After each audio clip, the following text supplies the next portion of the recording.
Video එකක් කරන්න හිතුණා පොඩි දෙයක් ගැන කියන්න. මේක ඇත්තටම මාරම අප්සෙට් එකෙන් කියන දෙයක්. පට්ට මවුල් මට. මට මතක විදියට සැප්තැම්බර් 24 වෙනිදා මම වීඩියෝ එකක් දැම්මා ස්කෑම් එකක් ගැන. ස්කෑම් එකේදී මෙහෙම වෙයි කියලා මම දැම්මා. බලපු නැති අයත් බලන්න මම ලින්ක් එක දාන්නම් ගිහිල්ලා. ඉතින් දෙයියනේ මම මේක කමෙන්ට් සෙක්ෂන් එක බැලුවා. මට වෙලාවක් තිබ්බේ නැහැ වැඩත් එක්ක. ඇත්තටම මට හිතා ගන්න බෑ කමෙන්ට් සෙක්ෂන් එක දැක්කට පස්සේ ලංකාවේ මිනිස්සු කොච්චර ගොඩක් මේ ස්කෑම් එකට අහු වෙලාද කියලා. ඊටත් වැඩිය මේ මට කෝල්ස් වගේකුත් ආවා. ඒ කෝල්ස් වලත් කිව්වේ අනේ දෙයියනේ මගේ මෙච්චර ගාණක් නැතුණා මෙච්චර ගාණක් නැති වුණා කියලා.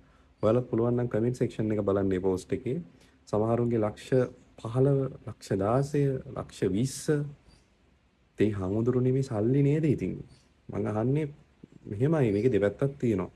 පළවෙනි පැත්ත තමයි අපි පරිස්සම් වෙන්න ඕනේ මේ වගේ දේවල් වලින් වැළකීලා ඉන්න. ඉතින් මේ වගේ දේවල් වලින් සල්ලි දෙන්නේ නැහැ කියන එක පොඩ්ඩක් ඔලුවට දාගන්න. මම අහන්නේ රැවටෙන්න එපා. මොකද මේවට රැවටුණා කියලා ඔයාලට කවදාවත් earn කරන්න බෑ. entrepreneur කෙනෙක් වෙන්න බෑ. entrepreneur කෙනෙක් වෙන්න නම් ඒකට ක්‍රම තියෙනවා. ඉතින් දෙයි හාමුදුරනේ මට හිතා ගන්න බෑ. මොකද මේ මිනිස්සුන්ගේ සල්ලි නේද මේ ලක්ෂ ගානක මිනිස්සුන්ගේ සල්ලි නේද මේ. දාඩිය මාන්සියෙන් හම්බ කරපු සල්ලි, කවුරු හරි කුඹුරක් කොටලා ගත්ත සල්ලි, උදේ 9:05 වැඩ කරලා ගත්ත සල්ලි, ණයක් ගත්ත සල්ලි වෙන්න පුළුවන්. සමහරට ඉඩමක් දුන්නා ගත්ත සල්ලියක් වෙන්න පුළුවන්. ඉතින් මේ අවුරුදු ගානක මහන්සිය. මම දන්න තරමින් ඔය ඔයාලගෙන් ගන්න සල්ලි වලින්ම තමයි ඔය අනිත් අයට සල්ලි දෙන්නේ. ඉතින් මම දැක්කා කමෙන්ට් සෙක්ෂන් වල තව අපේ කොල්ල කෙල්ල දාලා තිබ්බා මෙච්චර ගානක් මට හම්බෙලා මම බ්ලොක් කරලා දැම්මා. රුපියල් 2000ක් අරන් බ්ලොක් කරලා දැම්මා කියලා. මතක තියාගන්න ඔය ඔයාලට දෙන සල්ලි තව කාගෙන් හරි ගත්ත සල්ලි. හරිද? තව මිනිස්සෙක්ගෙන් වංචා කරපු සල්ලි. ඉතින් ඒ සල්ලි තමයි ඔයාලට ඔය දෙන්නේ. මාරම අප්සෙට් මට ඒ කමෙන්ට්ස් එක දැක්කට පස්සේ මොකද මේ මිනිස්සු අහනවා මොකද්ද අපි කරන්නේ සල්ලි ඉවරයි සල්ලි ඉර වෙලා තියෙන්නේ සල්ලි අපෙන් අරන් අපිට සල්ලි දෙන්නේ නැහැ කියලා. ඉතින් මන් දන්නේ ඒකට මොකක් හරි ඇක්ෂන් එකක් තියෙනවා නම් ඒකට අදාළ පාර්ශවයන් විසින් ඒ ඇක්ෂන් ගන්න ඕනේ. මේක සෑහෙන්න උඩුදුවල තියෙන්නේ මේ එක දෙයක් විතරයි. මේ වගේ දේවල් සෑහෙන්න මේ සමාජයේ තියෙනවා.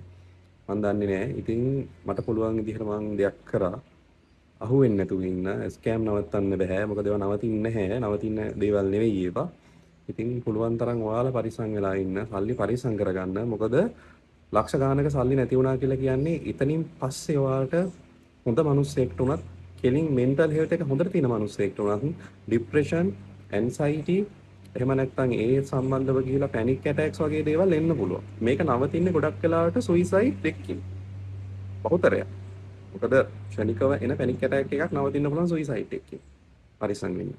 ඔයාලගේ ජීවිතවලට වග කියන්න කවුරුත් නැහැ. පිට මිනිස්සු බැඳිලත් නැහැ. ළඟ ඉන්න අයගෙනුත් පරිස්සම් වෙන්න, දුර ඉන්න අයගෙනුත් පරිස්සම් වෙන්න. Tamanට ඉන්නේ Taman විතරයි කියලා වෙලාවකට මතක තියාගන්න. සල්ලි විනාශ කරගන්න එපා දෙයි හාමුදුරුවනේ. ඔයා ආවොත් කාගෙන් හරි අහලා බලන්න. මෙන්න මෙහෙම දෙයක් ආවා කියලා. ඉතින් මේ වීඩියෝ එක මම දන්නේ නැහැ මට මේ කිසිම පෙර සූදානමකින් තොරව තමයි මම කරන්නේ. මොකද මට හරි අවුල්නේ කමෙන්ට් සෙක්ෂන් එක දැක්කට පස්සේ. කමෙන්ට්ස් ටික දැක්කට පස්සේ මට දෙන්න උත්තරයක් නැහැ. මොකද මම දැනුවත් කරා. මෙච්චර කාලයක් මිනිස්සු ඒවා හිර කරන් ඉඳලා තියෙනවා හිතේ. පරිසං වෙන්න. මීට වැඩිය මට දෙයක් කියන්න බෑ. දෙයක් කියන්න තේරෙන්නේ නැහැ මට. අදාළ පාර්ශවයන් ඔය IT කරන අය ඊට පස්සේ සම්බන්ධව දැනුම තියෙන අය පුළුවන් නම් සපෝට් කරන්නේ අයට.